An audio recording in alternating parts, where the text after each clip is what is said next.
dia! Bem, recebi parte das tarefas. Esperarei até 8 horas. Quero todas as tarefas. Isso valerá nota e presença. Tudo bem? Bem, nós já trabalhamos em sala de aula, trocas de calor, porém envolvendo apenas quantidade de calor sensível, sem mudança de estado físico. Lembram vocês que quando eu faço a somatória da quantidade de calor liberado, mas a quantidade de calor absorvido vai dar zero. Se um corpo recebe calor, eu vou considerar quantidade de calor positiva. O outro corpo que está liberando esse calor, eu vou considerar quantidade de calor negativo. E essa somatória dá zero. Tudo bem?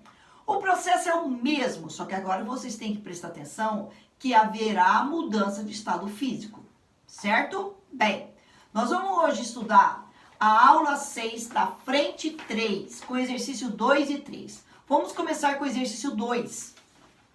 O exercício 2 diz o seguinte: um recipiente isolado contém uma massa de gelo de 5 kg a temperatura de 0 graus Celsius. Por dentro desse recipiente passa uma serpentina pela qual circula um líquido que se quer resfriar. Suponha que o líquido entre a 28 graus Celsius e saia a 8 graus Celsius. Dados: calor específico do líquido, 1 caloria por grama grau Celsius. Calor latente de fusão do gelo, 80 calorias por grama. E o calor específico da água, 1 caloria por grama grau Celsius. Item A: qual é a quantidade total de líquido em quilograma que deve passar pela serpentina de modo a derreter todo o gelo? Olha, eu tenho 5 kg de gelo a 0 graus Celsius. Eu quero que esse gelo sofra fusão. Tudo bem? Então, olha, esse gelo vai ter que receber calor e o líquido que passa pela serpentina vai liberar esse calor. Então, vamos lá. Vamos calcular a quantidade de calor necessária para o gelo passar do estado sólido para o estado líquido. Então, eu vou pegar massa vezes calor latente de fusão. Então, 5.000 gramas de gelo vezes calor latente de fusão, 80 calorias por grama, eu vou ter 400.000 calorias. O líquido vai ter que liberar essa quantidade de calor, certo? Vai entrar 28 graus Celsius, vai sair a 8 graus Celsius. Então, vamos lá, quantidade de calor sensível, MC, ΔT, não conheço essa massa, quero calcular. Vezes calor específico do líquido, 1, vezes a variação de temperatura, 8 menos 28, vai dar menos 20 M. Se eu fizer a somatória das quantidades de calor liberado mais absorvido, eu vou encontrar menos 20 M mais 400.000 zero, eu vou encontrar uma massa de 20.000 gramas, como o exercício pede em quilograma, 20 quilograma. Tudo bem? O item B: quanto de calor em quilocalorias a água formada pelo gelo derretido, então 5.000 gramas de água a 0 graus Celsius, ainda pode retirar do líquido que passa pela serpentina até que a temperatura de saída se iguale a 28 graus Celsius. Então, quer dizer, eu não tenho gelo para esse líquido que entra aqui sair a 8, certo? Essa água esse gelo aqui já sofreu fusão.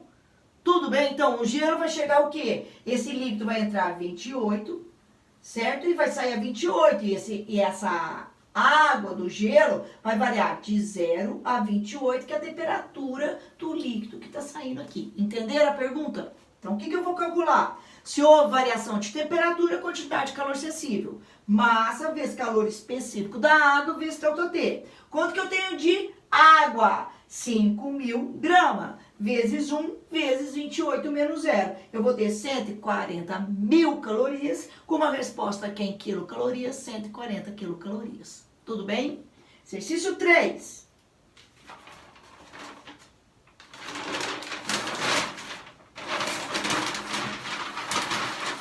Tá me dando um trabalho essas aulas, gente. Vamos lá! Considere um copo de vidro de 100 gramas contendo 200 gramas de água líquida, ambos inicialmente a 20 graus Celsius. Então, copo de vidro mais água líquida a 20 graus Celsius. O cobre e a água líquida foram aquecidos até o equilíbrio térmico de 50 graus Celsius. Em um ambiente fechado por paredes adiapáticas com vapor d'água, inicialmente a 120. Então, o que quer dizer? Foi colocado junto no sistema diabático o copo com água, com vapor d'água. O copo e a água estavam a 20 graus Celsius. O vapor d'água a 120 graus Celsius. Houve troca de calor, o vapor d'água liberou calor, o copo de vidro mais a água absorveram o calor até que tudo ficasse a 50 graus Celsius. Bem,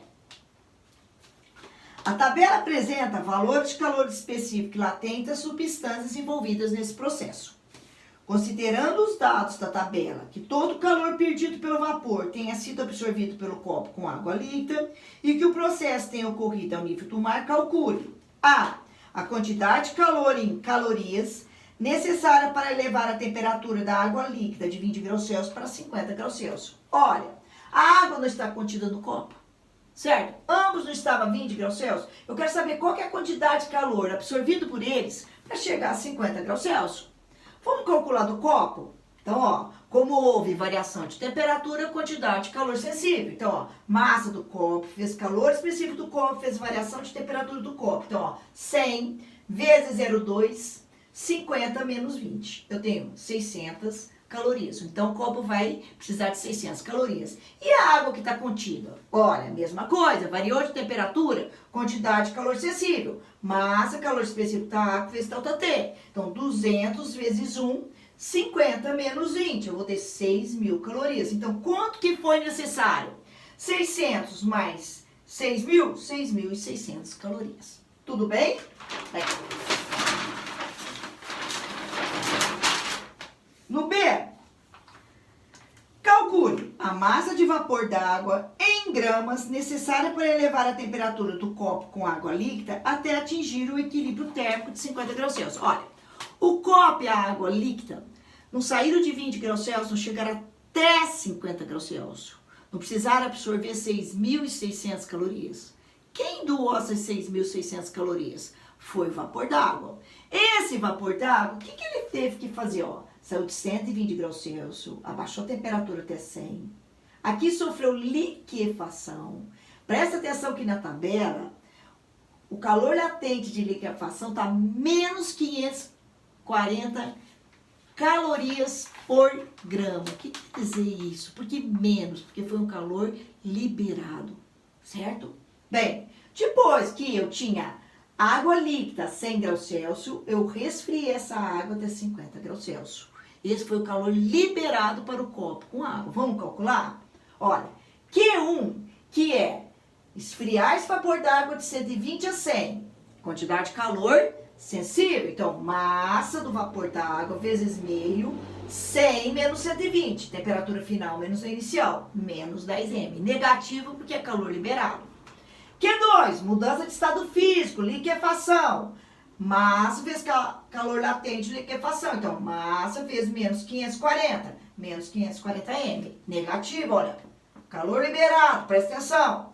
Q3, resfriar essa água que teve sua origem no vapor de água de 100 a 50. Então, massa, calor específico da água líquida vezes delta T. Então, M vezes 1, 50 menos 100. Ó. Cuidado aqui, temperatura final menos a inicial, menos 50 M. Se eu fizer essa somatória, eu vou calcular a quantidade de calor liberado pelo vapor d'água, que vai dar menos 600 M. Bem, quem absorveu esse calor? Foi o copo com a água líquida. Então, olha, quanto que ele precisou absorver? 6.600 calorias. Se eu fizer a somatória das quantidades de calor, vai ser igual a zero. Eu vou encontrar que a massa de vapor que eu preciso são 11 gramas. Entenderam? Bem, semelhante a esse exercício, nos exercícios propostos do livro, eu tenho o exercício 2, 4 e 5 da página 290. Vocês vão fazer para quinta-feira, dia 2/4, certo? De tarefa e vão me enviar até as 8 horas da quinta-feira, certo? A tarefa para terça-feira é a prova. tudo bem? Tirando dúvidas, se tiver algum problema na sua resolução, tá bom? Certo? Não se esqueçam que essas tarefas estão valendo nota e presença, certo? Qualquer dúvida, entre no particular, tá? Tchau, gente. Um abraço bem carinhoso para vocês.